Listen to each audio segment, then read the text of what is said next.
Bharatiya Janata party Hindu धर्म के कोई विशेषाधिकार संपन्न मठाधीश नहीं है, लेकिन ये संघर्ष तो हजारों साल से सनातन से उदार हिंदू बनाम कट्टर हिंदू। भगवान राम और रावण के भी युद्ध थे तो दोनों तरफ से हिंदू थे। सत्ता पक्ष सदन को केवल गवर्नमेंट बिजनेस से ज्यादा बाहर जाने नहीं देना चाहते। वो एक सदन का इस्तेमाल सत्ता को संरक्षित और सुरक्षित करने के रूप में करना चाहते हैं। विशेष राज विशेष पैकेज तो सर्वानुमति का विषय है। 40 सदस्य जो बिहार से यहाँ चुन कर आए हैं, सभी लोग को सामूहिक प्रयास करना चाहिए। लेकिन लंबे समय से जो एनडीए से चुने हुए जनप्रतिनिधि हैं, वो दिल्ली आकर मौन साध लेते हैं और जब वोट मांगने जाते हैं तो उस मुद्दे को मुखरता से उठाते हैं। नमस्कार, आप देख रहे हैं महाखबर। मैं सुधाकर सिंह। देश में संसद चल रही है और लगातार बहस सड़क से संसद तक आ गई है। कई ऐसे मुद्दे हैं जिस पर विपक्ष लगातार सत्ता पक्ष को घेरने की कोशिश कर रहा है। 2 दिनों से गहमा गहमी खूब बढ़ गई है। इन तमाम मुद्दों पे बातचीत करेंगे। हमारे साथ बातचीत करने के लिए बक्सर से सांसद सुधाकर सिंह हैं। उनसे बातचीत करते हैं और समझने की कोशिश करते हैं। सर, पहले तो बहुत बधाई आपको जीत की। एक सवाल ये कि है आप सभी लोगों। एक सवाल ये है कि जिस तरीके से कल राहुल गांधी ने संसद में बात की, उसके बाद से पूरे देश में ये एक बनाया जा रहा है कि राहुल गांधी ने हिंदुओं को हिंसक कहा है। इस पर आपकी क्या राय है? भारतीय जनता पार्टी हिंदू धर्म के कोई विशेषाधिकार संपन्न मठाधीश नहीं है।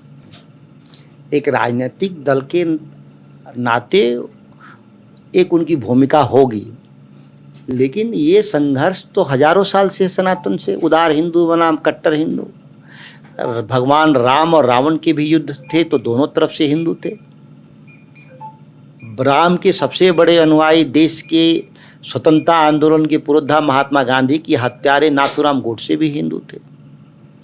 तो ये लड़ाई उसी संदर्भ में देखा जाना चाहिए, वक्तव्य को उसी संदर्भ में देखा जाना चाहिए। राहुल गांधी का कहने का तात्पर्य भी यही था। लेकिन नए जो ठेकेदार हैं हिंदू धर्म के, भारतीय जनता पार्टी, जो शंकराचार्य की भूमिका में आना चाहते हैं, वह यह हिंदू धर्म की जो नई व्याख्या चाहते हैं, तो वो उनके लोगों को मुफीद होगा, हम लोगों को मुफीद नहीं है। वो हम सवाल जो है मेरे रहेंगे। अभी कल राहुल गांधी लगातार जब से नेता प्रतिपक्ष बने हैं, वो बात करने की कोशिश कर रहे हैं। नीट एक बड़ा मुद्दा है, 24 लाख बच्चों के भविष्य का सवाल है। उस पे राहुल गांधी जब बोलते हैं, माइक म्यूट कर दिया जाता है। उनकी बातें सुनने को मोदी सरकार और उनके शिक्षा मंत्री तैयार नहीं है। इसको आप लोग कैसे देखते हैं? दुखद है। परंपराओं से, लोकतंत्र परंपराओं और लोक लिहाज से चलता है। खास तौर से जो सदन की जो परिपाटी रही है, उस परिपाटी को आप देखें तो ये स्पष्ट है कि जो सदन चलता है वो परंपराओं से चलता है। सदन के नेता और सदन के प्रतिपक्ष के नेता की माइक म्यूट नहीं किए जाते। वो स्टार्ट रहते हैं जब तक अपना वक्तव्य देना चाहें। बाकी जो सदस्य हैं, शेष सदस्य, वो स्पीकर के अनुमति के बाद खड़ा होते हैं। लेकिन ये 2 पद परंपराओं से, मैंने कहा, लोकतंत्र चलता ही है लोक परंपराओं से, लोक लिहाज से। यह पद जब चाहे नेता सदन के और प्रतिपक्ष सदन के वो खड़ा हो सकते हैं, उनका माइक नहीं बंद हो सकता। विपक्ष की, अभी जब विपक्ष का नेता बनाया गया है तो भाजपा के एक नेता है अमित मालवीय ने एक एजेंडा चलाना शुरू किया कि ये जो नेता प्रतिपक्ष का एक पद है, ये कोई संवैधानिक पद नहीं है, ये ऐसे ही है। इस पे आपकी क्या राय है? अमित मालवीय नए जमाने के आजकल सोशल मीडिया प्रोडक्ट टाइप नेता हैं।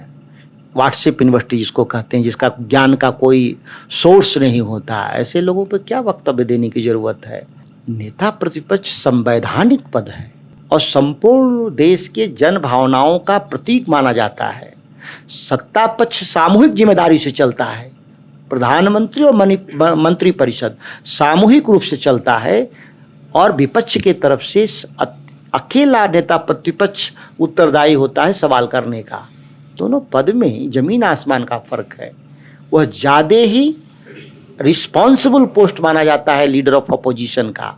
कंपेरेटिवली सत्ता पक्ष प्रधानमंत्री के नेतृत्व में सामूहिक उत्तरदायित्व के नाते कभी भी कोई भी मंत्री किसी भी सवाल का जवाब दे सकता है। मतलब उसके पास एक पैनल है, करीब 70 लोग का एक पैनल है जो कभी भी परिस्थितियों में वो किसी का जवाब दे सकता है। लेकिन नेता प्रतिपक्ष की तरफ से कोई पैनल नहीं होता, वो एक सिंगल लीडर होता है, वही सवाल करेगा सत्ता पक्ष से।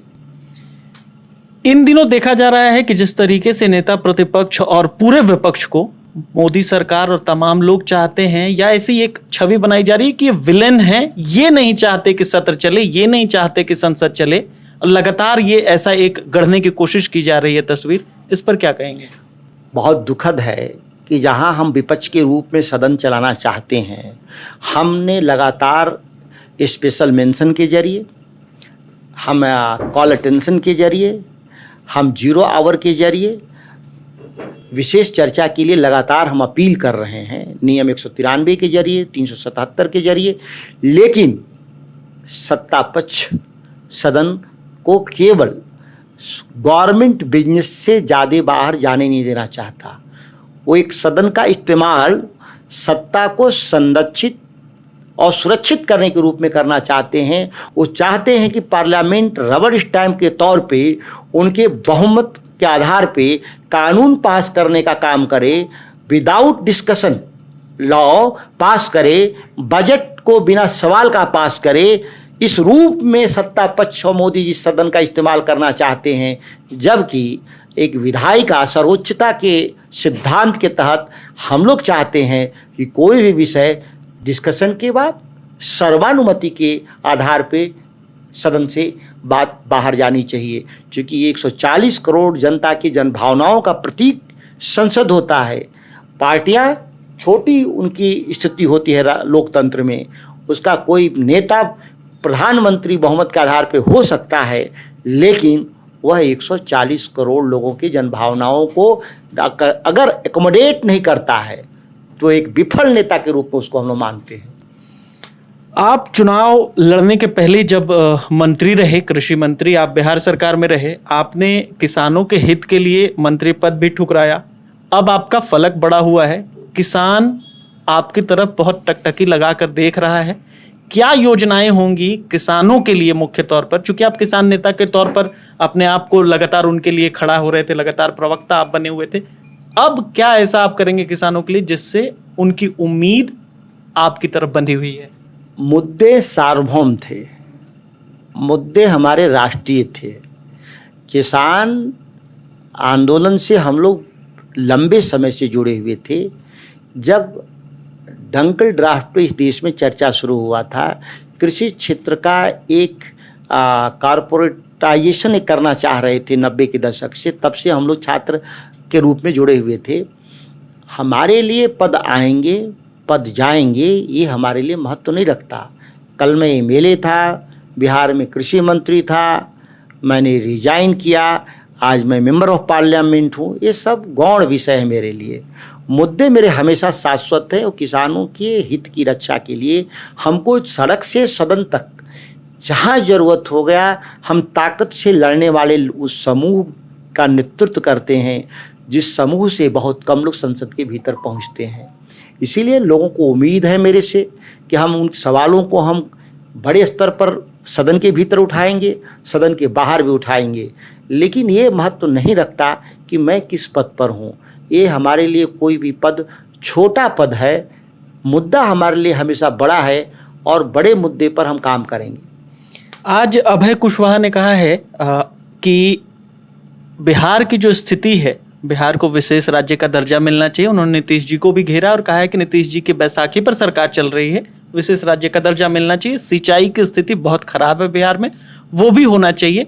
आपकी क्या राय है? हमारे राष्ट्रीय जनता दल के संसदीय दल के नेता हैं अभय कुशवाहा जी, उनकी राय और मेरी राय एक राय है और वो राय हमारी दोनों की पार्टी के जो घोषणा पत्र है उसके आधार पर है। हम लोगों का जो वायदा था बिहार की जनता से, उस वायदे पर हम लोग आगे काम कर रहे हैं। विशेष राज्य, विशेष पैकेज तो सर्वानुमति का विषय है, वो केवल राष्ट्रीय जनता दल नहीं सभी दलों के घोषणा पत्र में वो हैं और सर्वानुमति है। इस पर काम होना चाहिए। 40 सदस्य जो बिहार से यहाँ चुन कर आए हैं, सभी लोग को सामूहिक प्रयास करना चाहिए। लेकिन लंबे समय से जो एनडीए से चुने हुए जनप्रतिनिधि हैं वो दिल्ली आकर मौन साध लेते हैं और जब वोट मांगने जाते हैं तो उस मुद्दे को मुखरता से उठाते हैं। उनके लिए वो राजनीतिक टूल है मुद्दा, और हमारे लिए जीवन मरण का सवाल है। तो हम संख्या जो हमारी हो, कम और बेशी, हम उसको प्रमुखता से सदन के भीतर भी उठाएंगे, सड़क पर भी उठाएंगे, और बिहार के हक के लिए जो जरूरी कदम है वह हम उठाएंगे। ये हमारे साथ सुधाकर जी थे, बक्सर सांसद, जो साफ साफ कह रहे थे कि हम युवाओं की आवाज, हम किसानों के सिंचाई, विशेष राज्य का दर्जा, तमाम मुद्दों पर बातचीत बहुत मुखर होकर करेंगे। अभय कुशवाहा जो कह रहे हैं उससे इनकी राय मुख्तलिफ या अलग नहीं है। आप बने रहे महाखबर के साथ। मैं सुधाकर सिंह, धन्यवाद।